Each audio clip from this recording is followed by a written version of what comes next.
Bonsoir, bon après-midi, bonjour chers internautes, c'est pas de vous nous capter. Bienvenue sur Max TV D143. Moi, c'est Milestone. Surtout mon niveau, c'est que tu betin, tu beta masolo ya mboka nenge to mesana. Mais dans ce on a bien libo sobo s'abonner alors massivement dans YouTube channel na Max TV D143, puis na Facebook page na biso ya Max TV D143. Nena lobara toujours le Congo nous appartient tous. Ozala FCC, Cash, Lamuka, Union Sacrée, Société civile, confession religieuse, RDC, et ça y a biso, puis y a biso moko. Moutaroya, te pona abongsa, République démocratique du Congo, na place à biso moba congolais. Moutaroya, te alinga Congo, koleka biso, po Congo ze a biso. Moutalinga ramboka na ye. Donc voilà notre senga na bino, en tout cas, quand on parle du Congo, tout long on a ba sentiment, tout long on a ba coloration politique, mais tout ça la objectif. Et des fois, on est dans ba parti politique, mais tant que on au sein de tous l'objectif tout longola tous la partisan tepo les faire aux partisans makambozo bongate ezo beba se ko beba tant que baza ko ba vérité bino bozo benga ba ene tant que ba vérité bino benga ba jaloux. En tout cas ndé nazolo ba Congo ze abiso, la République nous appartient. En tout cas tous à tous unis quand on parle du Congo. Voilà to beta masone masolo ya mboka na mboka chele ye andima ko kabula makanisi na ye pona mboka po ye pe na lobi aza mwana mboka. Azana besoin Congo kende liboso ya mazele pe ko participer na façon na ye ya osala analyse ya ko pesa pe ba conseil indirectement parce que o ba Rolanda ba koyoka ba kozwa. Voilà donc nous dit Congo za biso nso mutako tonga Congo ye moko bazali tezali na eloko ya biso nyoso. Sans plus tarder na koza mona mboka Richelieu. Bonsoir Richelieu. Bonsoir Milestone. Boni mon frère. En tout cas très bien. Mikolo mo ebele vraiment ebele yokanite boni yo te calmeza mboka kaka mande to bika mboka. Donc bon mboka to otala mboka zo pesa so mitema pasi. Bon évidemment mboka ezokende bien te, santa mboka eza bien te, bien que biso santé eza malamu. Alors so mboka ezali bien te, moi pe biso batu tozala malamu ezali te parce que epai oyo ba âme na biso ezali ko reposer na ba pensée na biso ezali nde na mboka wana. Donc c'est là où il y a une grande partie de nos familles, raison pour laquelle moi tozala na vraiment à 100% il y a santé ya malamu ezali te parce que mboka eza pe na santé malamu te. Vraiment bon tout ça analyse sur l'interview à Martin Fayulu dans la presse française qui a lobby, a chargé Fachi, a lobby sur les élections, la guerre de l'Est, et tout le encore la bataille à Bunagana, où tout le bazar au Mboka Passi, tout le encore le retrait à la troupe kenyan au Bayaki comme force tampon, Bazongi Lelo, et tout le bazar sous ce voyage à président de la République Félix Tshisekedi à Londres parce qu'il créé polémique et belé. Alors tu éviter pourquoi ils créer polémique. Donc, tout ça va réflexion non parce que bah tu belé le big voyage inutile, bah monsieur va voyage utile et tu mets tout sur le bah qu'est-ce qu'il y a au juste. Yo peut seulement makanisina yo parce que bah bazali ko ba polémique on aussi la raté. Mais to banda mbala moko na Martin Fayulu Liboso parce que yende mutu a zappé na actualité na moins belé lobaki. Alors bien sur les élections donc dans tous les gens bah mon ce qu'il a fait à l'objet dans les élections. On dit ceci, va tout dire selon l'avis des experts, il est impossible d'avoir des élections impartiales et correctes dans les délais constitutionnels, c'est-à-dire en 2023. Mais il y a un lobby boye. D'accord, mais après c'est deux conditions. Condition Liboso, présent en fonction, fait dit, il faut quitter la fonction naïe. Attika la fonction naïe, tantôt comment le 23 janvier 2024. Selon le président et le Sénat, il faut gérer transition et tout en élection au plus tard le 23 mai 2024. Est-ce que a validé glissement toté? Bon, je pense que bon, d'abord ngai ndenge na lobaka eloko liboso comparativement na Etienne Tshisekedi par rapport à l'élection en 2011, Martin Fayulu a gagné son pari. Parce que partout là où il passe, on lui considère le gagnant des élections de 2018. Première des choses. C'est quelque chose de très positif. Oyoyo, opposition n'a dans le passé. Mais lui, il a réussi à obtenir Yango. Dans son engagement, il y a vérité des urnes et ça là qui a gagné Elokwana et tout le monde aujourd'hui a yébike à faire avaler Elokwana que yende m'a gagné l'élection et puis partout premièrement bazo reconnaître que yenda a le gagné à l'élection passée. C'est une des éléments très positifs qu'on a eu. Donc c'est-à-dire on a terme à légitimité, yem toazan à légitimité. Mais si maintenant par rapport il y a question où on doit répondre. Ouais. Moi je pense que Namoni Azali très en forme. Par rapport à Namon a cahier de l'élection, mais cette fois-ci, en tout cas, Azali très très en forme. Mais la question Oyo a raté la réponse nango. Okay. A raté dans quel sens? A déroulé tapis pour un glissement pour un batouane. Il ne fallait pas le dire dans le moment où nous sommes. Parce que je me rappelle, moi j'étais très très engagé dans l'élection en 2011. Nous sommes au mois de mai. Il fallait pas un enrôlement. Nous avons quitté. La situation s'est présentée vraiment un peu difficile par rapport à l'organisation de l'élection na 2011, dans le mois de novembre. Ouais. C'était vraiment improbable.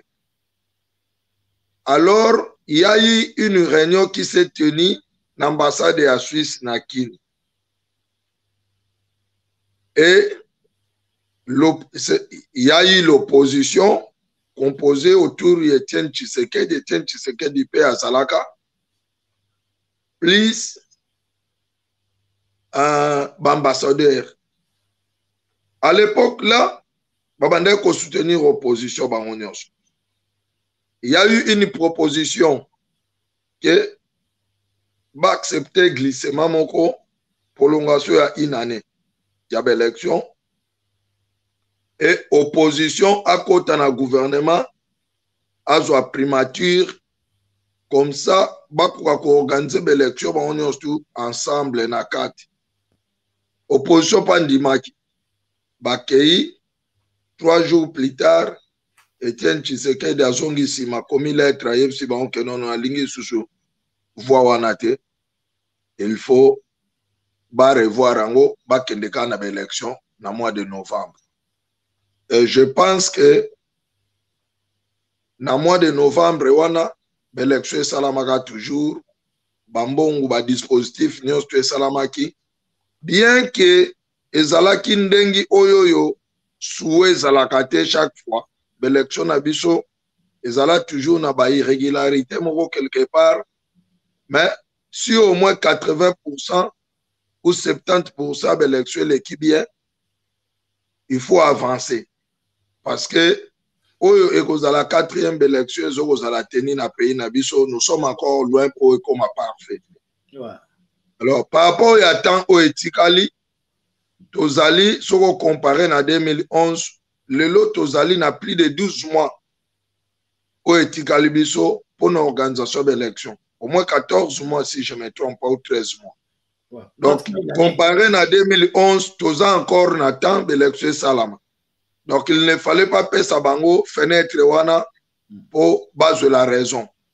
Il fallait toujours affirmer en haut, quel que soit ce cas yebi, que probablement toko kende na glissement, mais il ne fallait pas tenir ce genre de discours pour permettre na bango maintenant ba se préparer, ba mettre ba précarer moko déjà avant pour tozo kende na glissement, si ko photo ça la manœuvre dernier ya ko faire échouer ba proposition nyonso ya opposition enfin que tant bakoya tant to organiser l'élection tant to kende ba pour parler on a ko refonder seni ou revoir la structure de l'organisation d'élection, incline au gouvernement, c'est alors que Bango va bénéficier toujours plus et puis bazala toujours na position de force.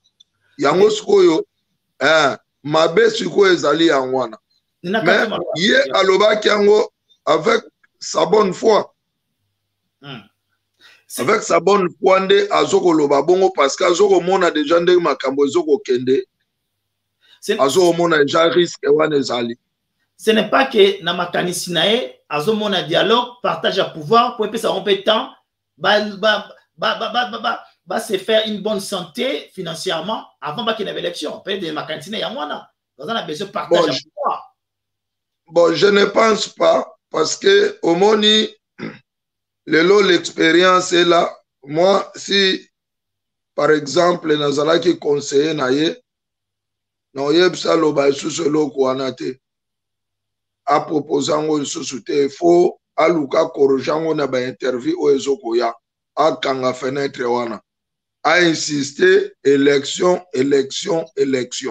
tozana option société pas question à glissement ezalité ce gouvernement ne monique et organiser l'élection té baza incapable c'est maintenant qu'il faut démissionner mais pas question il y a glissement c'est ça en fait discours faut tenir.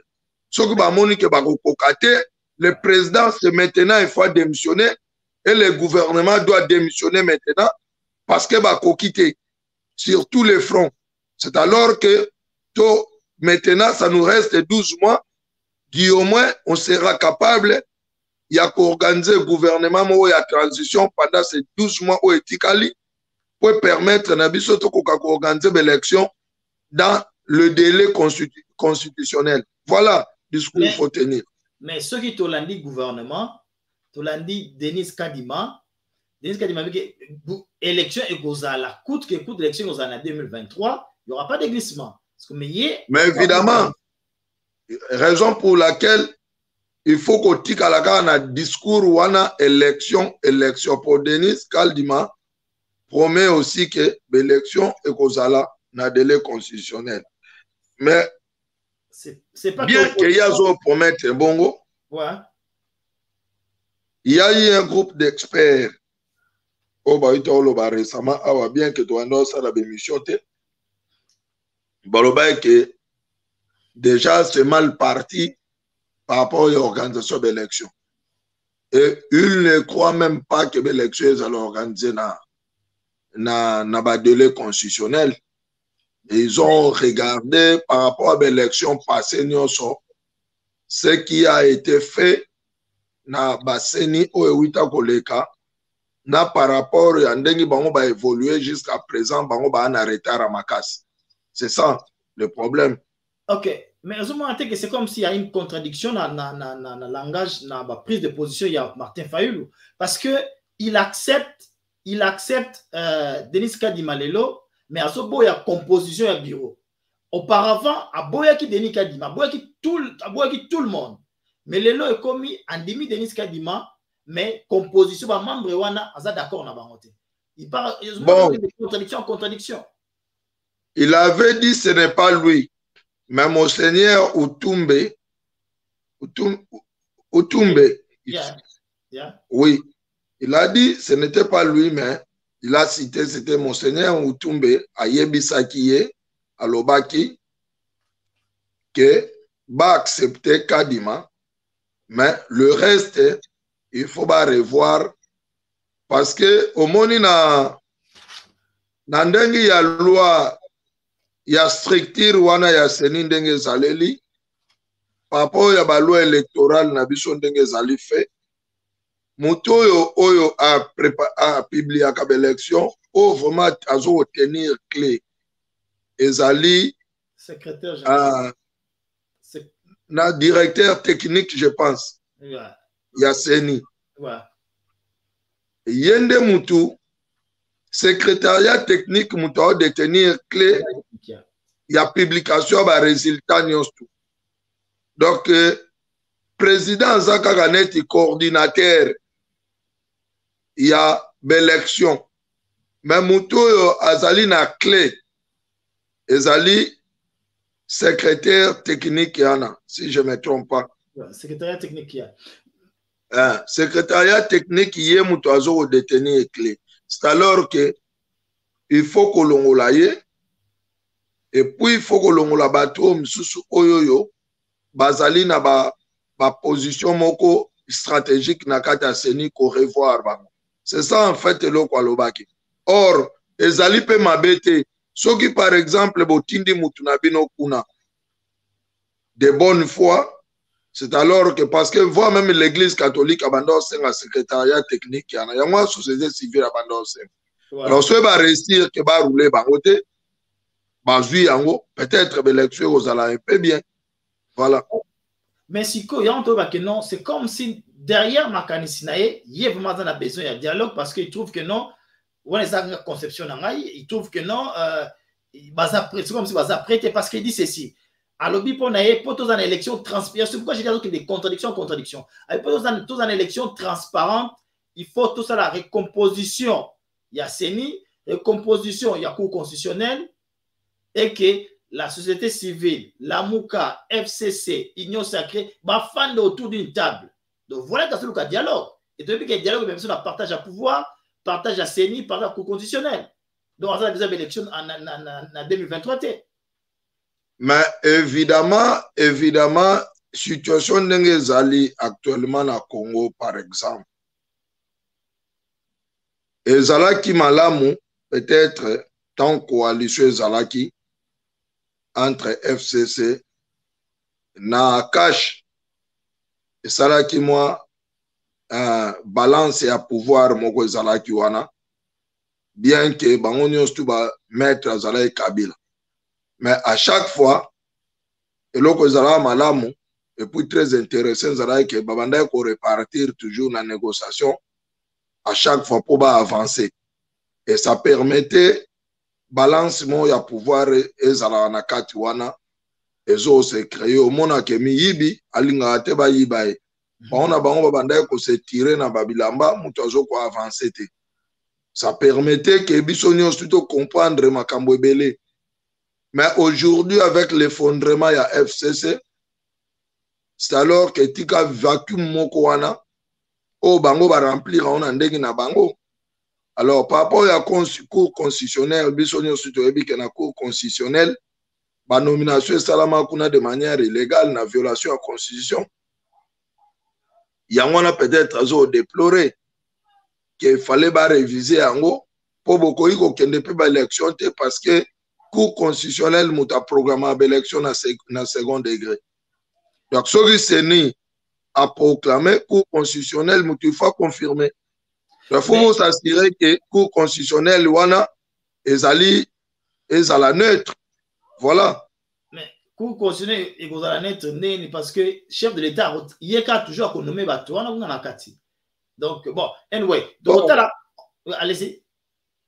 À l'époque où il y a Kabila Yemoko, tant que Kabila Azali très puissant, bon. Quelquefois, il faut topper ça quand même, mais bien que tu critiques Kabila Zanama Bena Ebele, mais Ezala qui n'a moins d'esprit indépendant, n'a qu'à ta institution. On avait suivi un débat Moussoussou, n'a qu'à ta parlement, avec toute liberté, et puis ça donne aussi des résultats. Liberté, pas parlementaire, parce que la liberté n'a pas mort. Non. Aujourd'hui, ce n'est pas le cas. Mais pas ça libre. Ce n'est pas le cas. Il y a tant de frustrations dans le Parlement. Il n'y a pas de débat. Les parlementaires, voire même délice sans au monde a déploré la liberté à débat et sous-souté dans le Parlement. Sauf qu'ils ont un dossier sensible à un débat à permettre. C'est ça. Alors, il faut tout évoluer. Au monde a Kenatango Kabila Likamnabanda même dans le Parlement, même au Sénat, il y a eu quelques débats qui s'est tenus. Mais la Cour constitutionnelle, tout le monde a révisé la Constitution. Il y a eu des membres, il y a Cour constitutionnelle qui ont participé. na évaluation ya décision wana tel que vundwa omo. Donc batu mususu bazalaki na cour wana bien que banomaka bango, mais ils avaient les esprits indépendants. Mais aujourd'hui, on ne peut pas avoir aussi cours zali tribalisés, mais aussi tout le monde a récemment andé balimoja kimoko il n'y a pas longtemps. Mais ce qui a le moins, c'est qu'il a coquité. Non, mais ça là juste quelques mois, mandat wane zalakaso il y a 3 ans renouvelable. Cour ba renouvelable ba juge et cour constitutionnel ba renouvelable ba juge nango après 3 ans. Mais wana ba renouvelable bango excuse. OK. Excuse. Ba renouvelable qui est juste quelques mois après nomination nae. Ça n'a pas donné la bonne impression. C'est-à-dire que bamakambo ezo eke bien te na mboka na moment oyo qu'il faut qu'on réévalue encore la structure rebelle à pays où il y a des décisions. Voilà. Donc, voilà, même sur un dialogue. Ok, tu vas avancer. Na kati interview on a lobby sur Mambo Est. Pour naie il réclame a lobby que non la RDC ezali en Afrique centrale, ezana East Africa te et déploiement de troupes régionales azali contre Yango. Et à ce rupture diplomatique na Rwanda. Réaction des amis. Bon, je pense que question où, par exemple, il y a rupture diplomatique. Ouais. Ngongo a bien télé le pardon.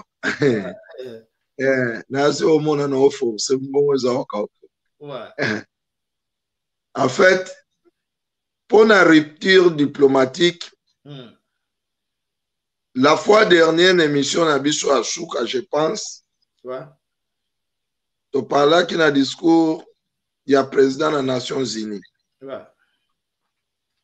Et par rapport, il y a un solo là, ma discours naie, tu compares quand on a discours, il y a Mobutu dans les Nations Unies en 1973.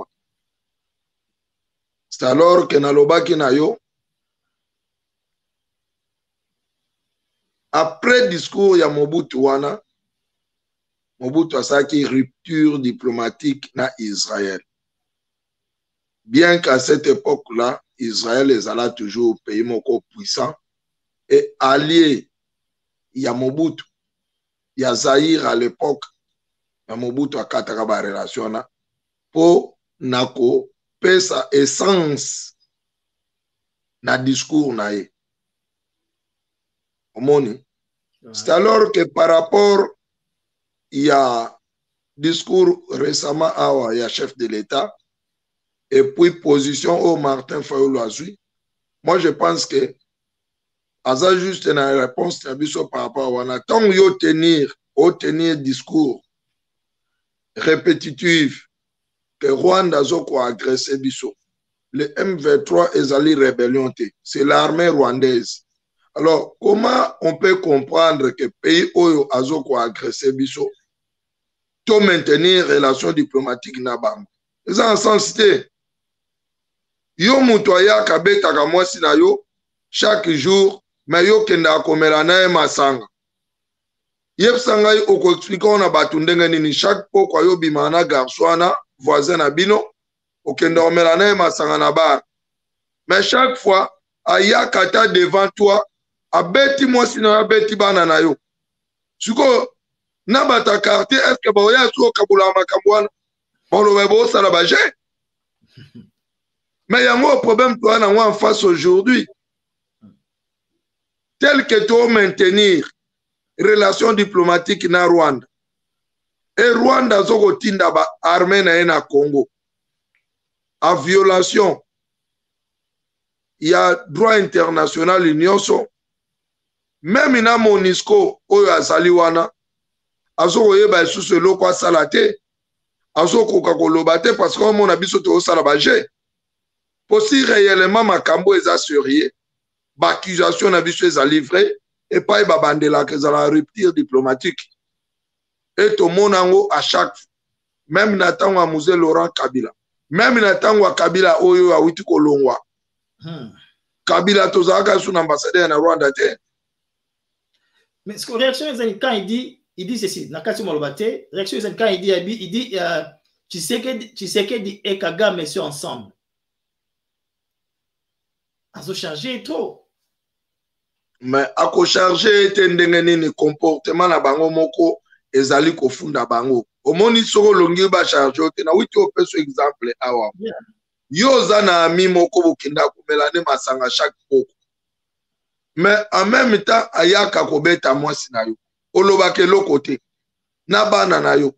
Bon, olobi okende sou tellement réversé trop na quartier bat ba murmurer ozo kende sou komela masanga na yete.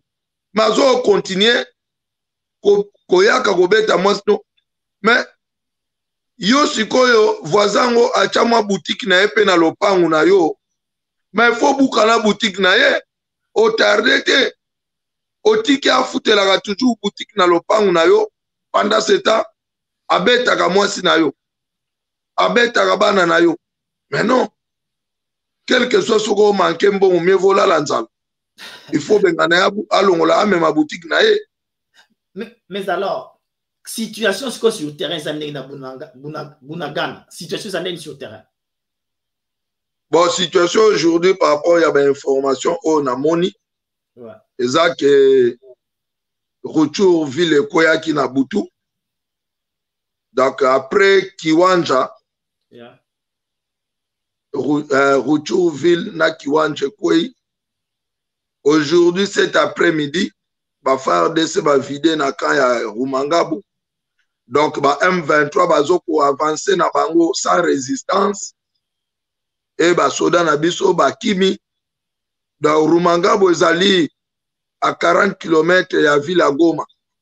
Donc ce qui va jouer Rumangabo, c'est-à-dire que à tout moment à partir ya maintenant bakoyi kokoma na baona Goma. Et c'est une déception. Donc mais qu'est-ce qui fait que va faire DC Bazou gagne parce que tant que me bandaki la semaine passée, tout le monde c'est comme si un phare de ces bazaki na ça va progrès ou bandé qu'on résistait. Mais est-ce que tu comprends tout d'un coup boé bon mi ko perdre la bataille est-ce que premier il y a des organisations qui continuent parce que la mise en place mon Kozambo à Sadaki parce que tu aurais remarqué qu'après avoir ça mise en place des phares de ça c'est les contre-attaques. C'est comme si bazaki oui, organisé. Je me rappelle bien en 96 96 on a battu mususu baloba français mususu ya ba français 96 96 on a vu sur ba congolais tango guerre bandit. Si j'ai encore une bonne mémoire c'était au mois d'octobre parce que c'était un début il y a na automne ezalaka. Et je me rappelle no Hollanda interview à général Elouki, azala chef d'état-major Tango,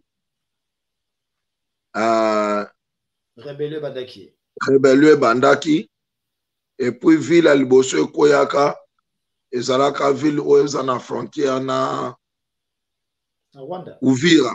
Uvira. Tant Uvira est tombé,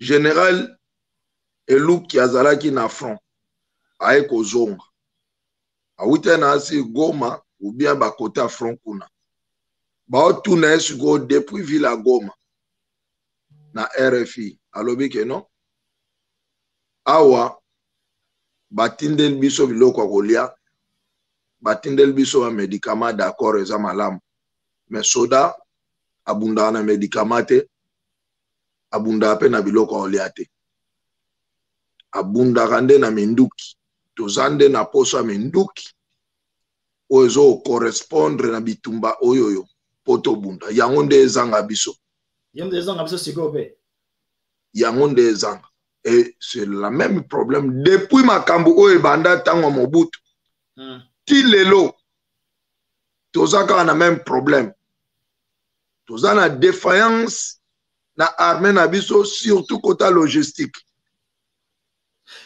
Mais na kati maloba te Richelieu. Mais récemment tout le monde a vidéo moko bo ya FARDC oyo ba abandonné mais bazo senga bazo matériel ebele ba pesi bon bazo utiliser yango te. Mais lobby nalandaki ndeko na biso Jean-Jacques Wendo epai ya Fabien. Yeah. A soulevaki beaucoup de points très très importants parce que ya zali muta domaine azape na ba contact na terrain. Le problème est bon mabango à part makambo ya munition ezali ya armement ezali makambo ya coordination. Ndenga lobaki ana keza ba troupe mosusu ba unité musu witi kin ba bengi bango ba yusi bango ke no bo sala couverture na côté oyo tant biso to bunda na axe oyo bino bo sala couverture côté o te biso tozo zelaka Kinshasa mutu il faut ebenga biso et engager biso. Mais Kinshasa ezali na affronter. Moi je pense que chef d'état-major, il fallait aller dans la ligne de front parce qu'il y a un numéro 1. Yo na banan bo banda coordonner guerre wana comme ça total ke makambenga Kinshasa na nya ba obenga. Parce que quand on parle qu'il faut obenga Kinshasa, faut Kinshasa benga ba doc. C'est qui? Kinshasa wana. Nani nde chef na bango. Donc botindi ba soda kuna pona ko sepelisa biso peuple bakende comme ba fleur moko we bakosa la décoration ou quoi. Et ceux qui soda kota na nini oyo devise a soda zalaka na ko wapo na ekolo. Ezali pona ko défendre l'intégrité territoriale. Et défense wana ya intégrité territoriale wana. Même ceux qui président na bino bo trouver ye mutu azoko trahir bino. Faut bo battre mbala moko. Poko tika ete. Faut bo kangaye. Mutu nyonso o azoko teka. Parce que soda devise na ya wana serment na ya pretaka. Ko protéger l'intégrité ya territoire na bino wana. Donc mutu ako arracher bino ata 2 cm te. So ki bo moni mutu azoko trahir bino. Que azoko kaba territoire wana na trahison. C'est-à-dire que il faut binobo kanga mutu wana. Ba négocier kama makambo wana te. Na kati maloba te. Mais est-ce que la première ville est tombée qui lobby c'est la frontière na Ouganda. Alors qu'est-ce qui fait? Alors la force ougandaise bazo sala nini parce que ça fait maintenant ça fait 3-5 mois depuis bazana na kati ya territoire na biso. Ba on se bazo sala nini parce que bazana frontière et d'ailleurs il semblerait beaucoup d'accusations que non l'armée ougandaise na armée rwandaise te bien déjà bazo backup M23 bazo bunda comment est-ce que génie Ouganda ont joué na kati ya guerre oyo. Bon Webi Lobby Kolanda émission à Jean-Jacques Wendo. Yeah. J'avais compris beaucoup de choses. Omoni d'abord à soulever que l'on comme lobby ana que Ouganda d'abord ayaki guerre na Congo na ndengi na ye sans permission ya gouvernement congolais a créé un scénario moko chez bango et pas na bango ke o yayi attaque terroriste et ba terroriste ngo bazali ba ADF nalu yango no moni ba langage mususu tolinga ko apprêter yango te biso mona minoko na biso tant bo proférer loko moko na minoko na bino c'est alors que et comment appeler des fonds à risque et ça la ba répercussion contre bino moko na Congo il y a eu un temps ba comment ko accuser toujours ADF nalu ba terroriste Ouganda créa scénario que ba terroriste ba beti bombe kuna ba witaki Congo ba ADF nalu il faut balanda bango sans kosenga Congo ba kota na Congo et Jean-Jacques Wendo a accusé na emutute malobi plus tard que Congo aye kosala maintenant coordination ou ba proclamer loko oyoyo ya ba opération conjointe na Uganda. Mais yaki après armée ougandais déjà bandait coopérer à Kotaki sans autorisation ya armée na biso na violation ya droit international. C'est-à-dire ceux qui n'ont pas examiné le Kouana, Kinshasa se vit dans position de faiblesse face à Ouganda. Mais pour couvrir cette humiliation, il a dû couvrir ça dans le cadre que tous au salon opération conjointe.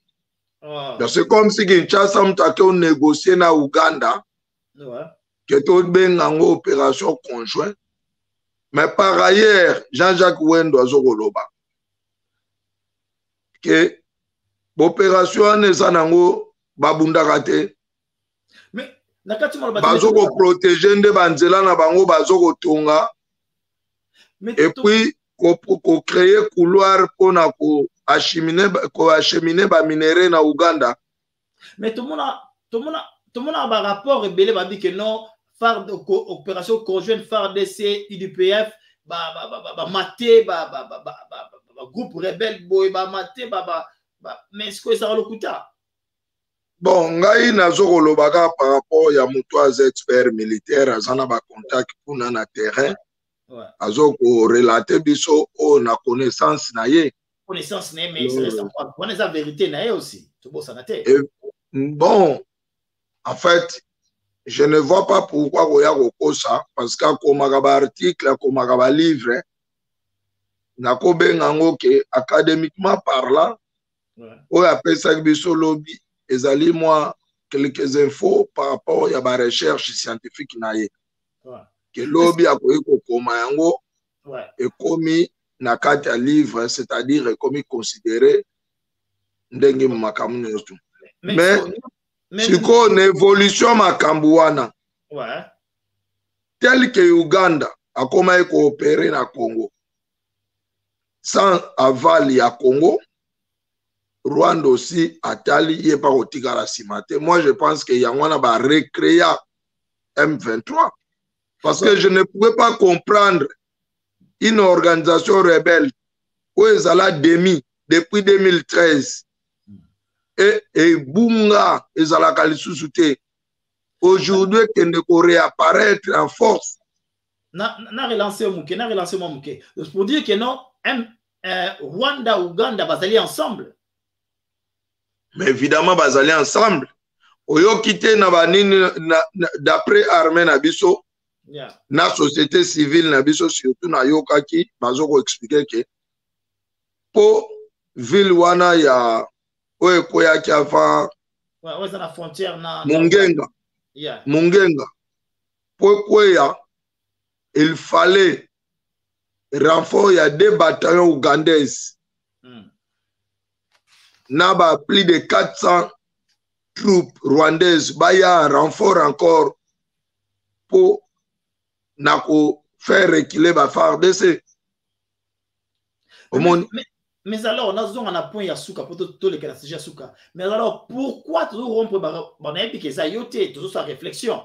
Pourquoi alors toujours bimisa va tout pour Ougandais pourquoi toujours rompre des relations diplomatiques entre Rwanda et Ouganda parce que toujours déclaré nuit et jour toujours agressé par le Rwanda.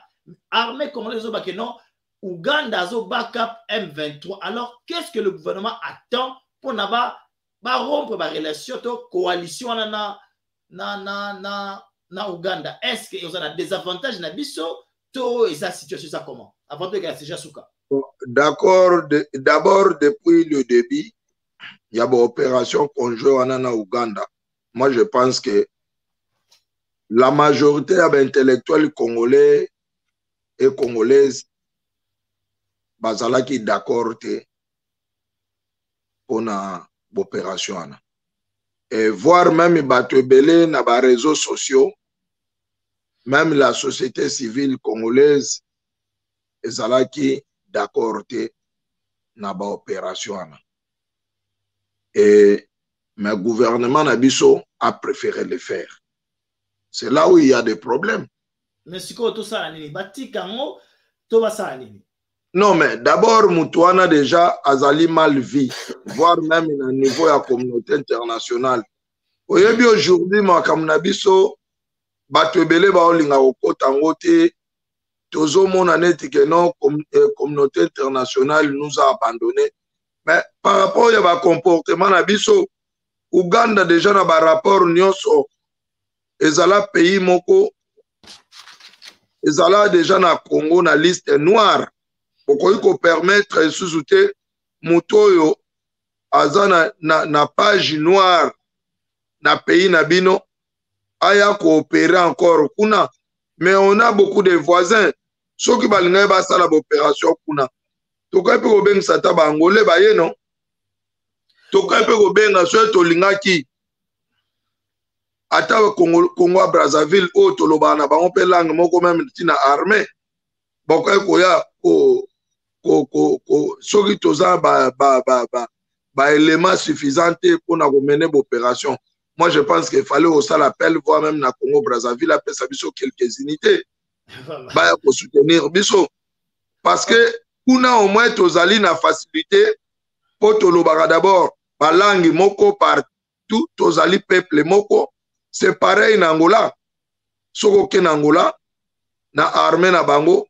Okokuta pe batu na biso mangala kuna belé. Donc c'est-à-dire que tozana bango ba culture moko, tozana bango ba langue moko. Donc c'est plus facile encore ya mener ba opération conjointe na batuana auto partager na bango ba même valeur que okendo obenga batu auto partager na bango ba même valeur te ba Ougandais baza ba voisin na biso mais tozana bango ba valeur moko te pareil na ba Rwandais, raison pour laquelle au monde avoir même moi na Museveni n'a jamais caché ça. Il dit ça chaque fois que biso na Rwanda tozali famille moko tozali batu moko mutako kabola biso azalite armée ougandaise ezape armée rwandaise ezape armée ougandaise. C'est ce qu'il dit chaque jour. Okay. Comment biso au gouvernement na biso a compris na makambo na Museveni alobate chaque jour. Hein? Pendant ce temps hier mutu azalaki chef d'état ya force terrestre na bango donc ba troupe oyo ezoko mener opération na Congo kuna conjoint ezali ba troupe na ye ya commandement na ye mais ya lobi na bino ke ye na Rwanda bazali mutu moko siko comment biso to ko comprendre makaba oyo bisa biso te il nous passait message moko un peu indirect abanda oyo bisa biso. OK.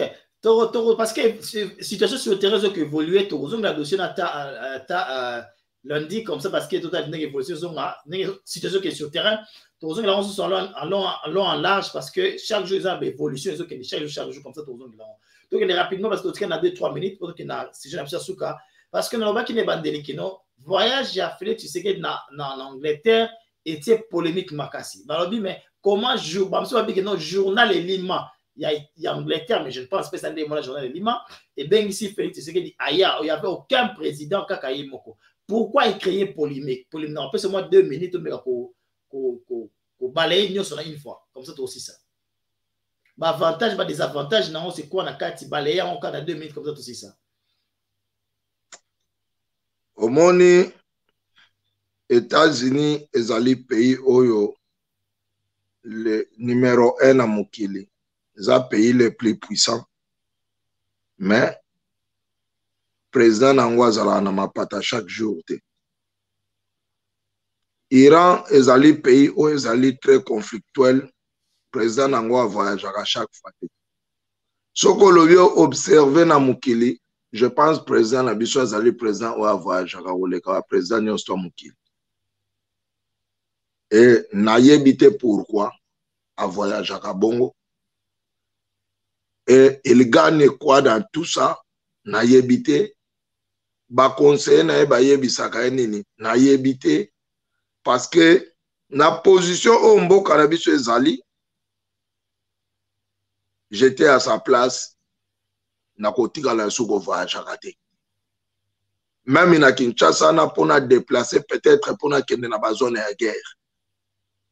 to mona yango moni na pays so bolingi bo réussir l'histoire yango nde salaka pays le passé yango nde salaka ke to bâtir une bonne avenir et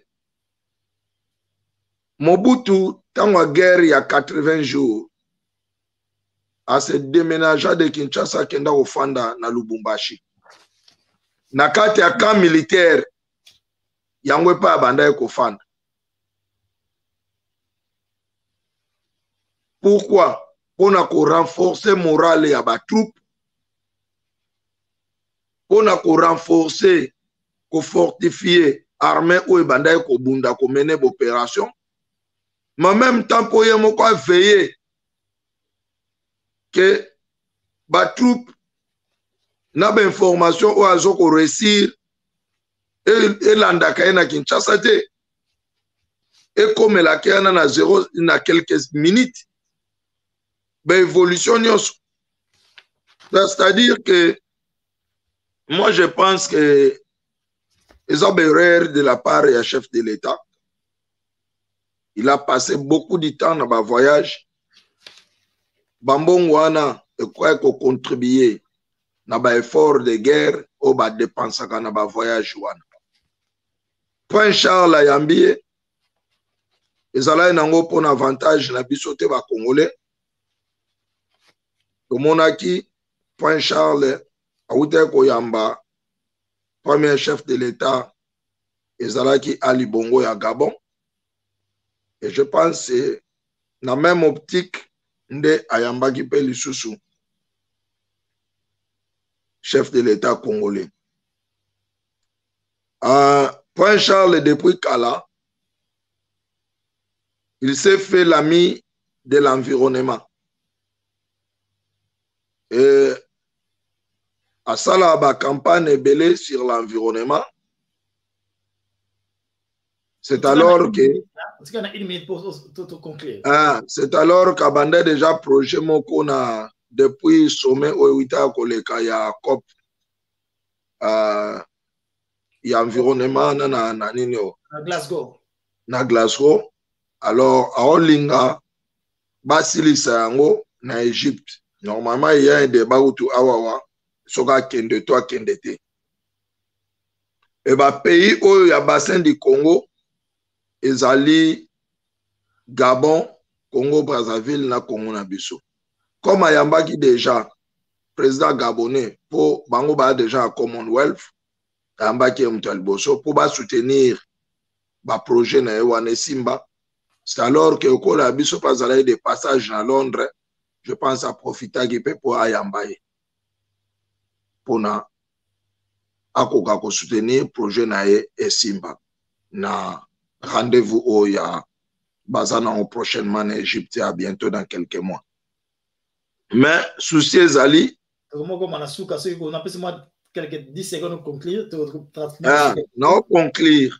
Ouais. Souci Ezali que même pour la guerre, il y a Congo, il y a Est à Congo. Dans les pays locaux, la biso où Ezali convoité, na batebele et na ba voisin na biso. Par rapport à la situation au monde, Azali na yango lelo. Ndengi tozali na ba agitation ou na bascule au ya monde actuel